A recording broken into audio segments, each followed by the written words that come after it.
Hello everybody, welcome back to OCR Aviation. Today I am excited to show you this beautiful 421C Golden Eagle that we have for sale. I'm here with Jerry Wagner, the owner of this beautiful plane, and we're going to go head over to Catalina and overfly Catalina at 10.5 and make sure everything looks good and give you a little brief overview of the plane and systems, and we'll head on back.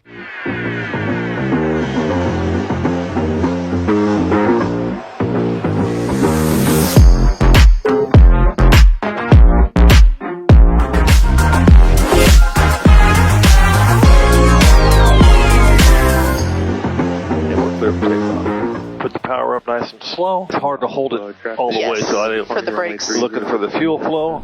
Airspeed alive, 70, 80, 90, and we got rotate speed just before the runway. Tap the brakes, pull the gear up, pitch for blue line. There's 300.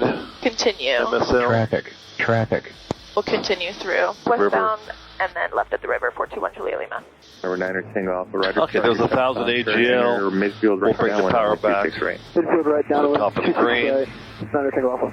Number 1 Julia Lima, turn southbound at the river, contact SoCal departure.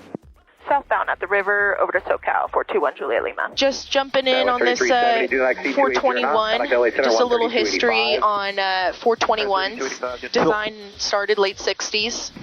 Yeah, late 60s. They changed in 76 to the C model from the B. The B is a big beastie plane. It's kind of like a 310 if you water it like a chia pet. It grows big. And then, you know, the 76 had the C model, which is this is a 77, but it looks like a little jet. Yes. And then in 81, you get the training link gear, but we seem to have no problem greasing the landings with the regular gear. Number 421 Juliet Lima, VFR traffic is 3 o'clock, 8 miles eastbound, King Air, 10,500. Oh, we'll look out for that traffic, 421 Juliet Lima. So, you know, I've had my 421 taking it in the flight levels, 23,000 feet, you know, flight level 230, picking up ice. It's a known ice plane. You stay in the ice. You don't worry. I don't worry about it. You can get up there fast and get the tailwinds and get places in a hurry. You know, we went to Vegas in November for a football game. Got in the stuff out of Oakland, 21,000 feet. Stayed in it the whole way, all the way into the descent into Las Vegas. And it's a stable platform. You can climb over hostile terrain. You know, it'll take you where you need to go fast, comfort, and like some people like to say, you know, it's the Mac Daddy of the piston twin. You can't do much better than a 421C. Yeah. So I had my 421, and I had friends that you got to find me a 421. You know, I want a so this plane that we're sitting in now became available, and I said, you know what, let's buy this plane. When I say we'll fix it up, I mean we'll have the shop do a top overhaul. We'll put new exhaust on it, and we'll make it like, you know, I would want it if I was keeping it, which my wife would prefer that we keep this one and sell the other one. Okay. We did all that, and my friends that wanted the planes, they kind of, Robert, disappeared. You know, changed their mind. Oh, things are different now. So it's okay. You know, let's put it up for sale. Okay. So that's the short history of this plane. You know, we made sure we did a visual inspection of inside of the engines before we did the top overhaul with nickel cylinders. You know, the one engine has 715 hours, the other right engine has 788. Props are very new, 285, and they were resealed the annual before last. It had the annual done by TAS Aviation in Defiance, Ohio, which is the premier twin Cessna shop, along with some of those in Texas. They did the annual a couple times before, and we had it done locally in Northern California up here. And everything on the plane, you know, works. Anything that's on the plane works. And the way I like it, you know, people say, oh, I want pressurization. You know, my wife has to have a potty. All right, so you got a potty, you got pressurization, you can seat 8 if you want, if someone sits on the belted potty. And I had 7 in the plane here in September. and the plane doesn't know what, how many people are in it. We're Yes. under gross, but it flies just the same, Like it's empty. light or empty or light because of the powerful engines. You can feel the air conditioner. We had the air conditioner, worked Very on, nice. charged, new compressor, had it charged up. I had the autopilot taken to the best autopilot shop on the West Coast in Sacramento, Executive Autopilots, to fine-tune it, because I didn't like some of the intercept angles, and autopilot works stellar. It's the Cessna 800, which is solid. Yes.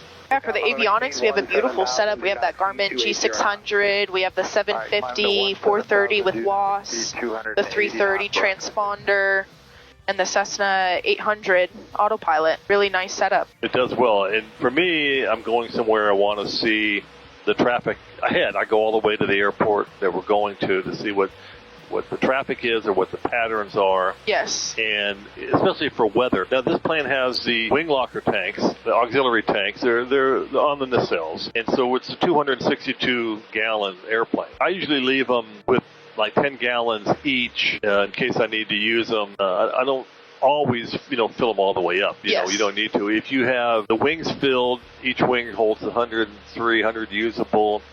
And you can put in 4, 5, 6 people, and you can go you go quite a ways. I like twin engines. I like twin Cessnas. They're my favorite. Redundancy in the plane is the best part. And Jerry, what do you think this plane is mostly for missions of?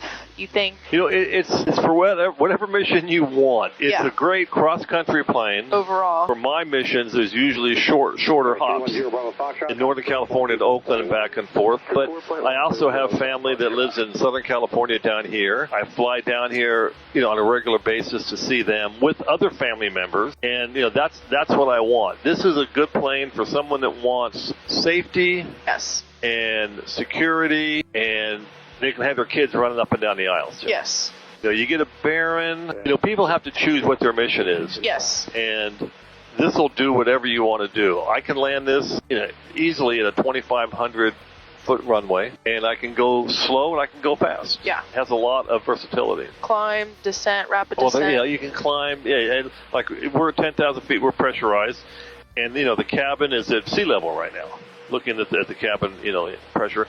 If we had to do a rapid descent down for whatever reason, weather, traffic, somebody's not feeling well, you go down. You don't pop your ears because it remains at sea level from here down to sea level. Yes. You do that in another plane, and your passengers are going to be cracking their jaw and popping their ears for the rest of the day. Yeah. And then this avionics. These are first class avionics. Yeah, very state-of-the-art, up-to-date, all Garmin, besides that Cessna autopilot, but, everything works great, just like out of the factory. Really nice. And I'm going to go ahead and put the fuel transfers on.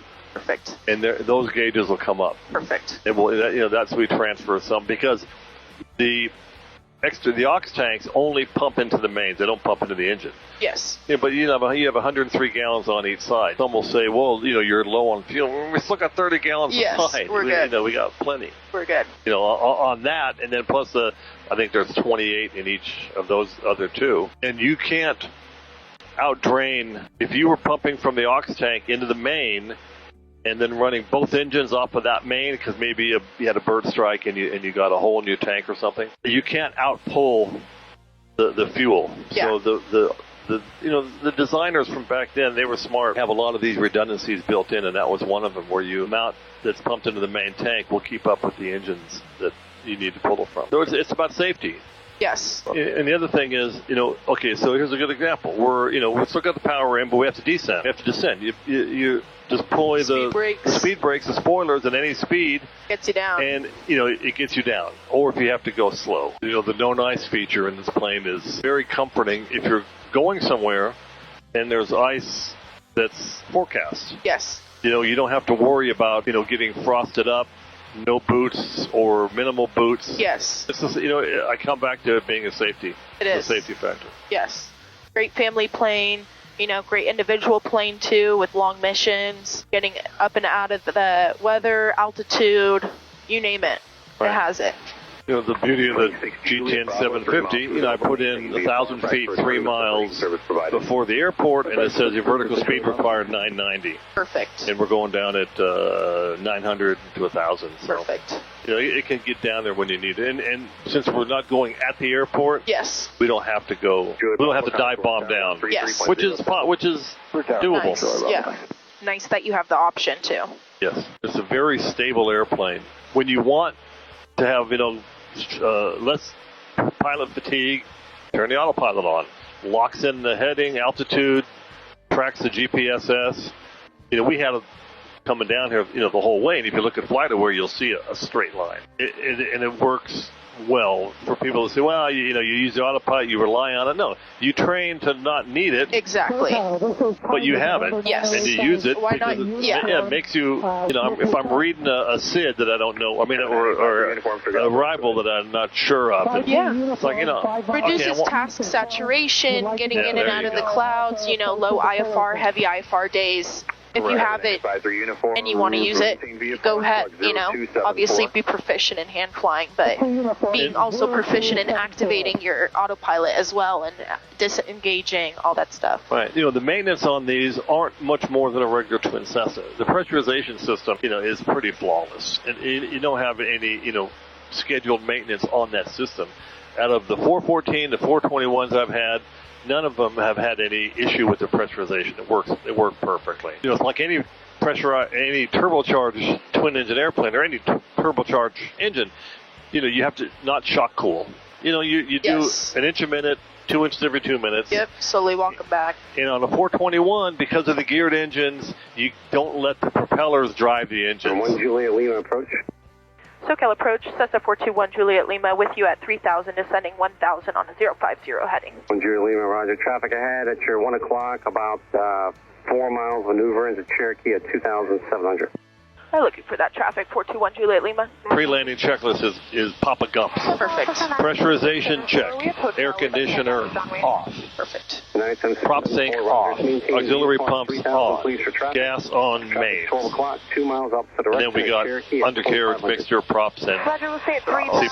Speed. All right, we're back on the ground in Long Beach. We went over a beautiful flight over Catalina. Got the opportunity to show you guys this beautiful kick-ass 421 with Jerry. Any questions, please let us know in the comment section below or shoot us over a call. We're here to help. We'll get this sold for you.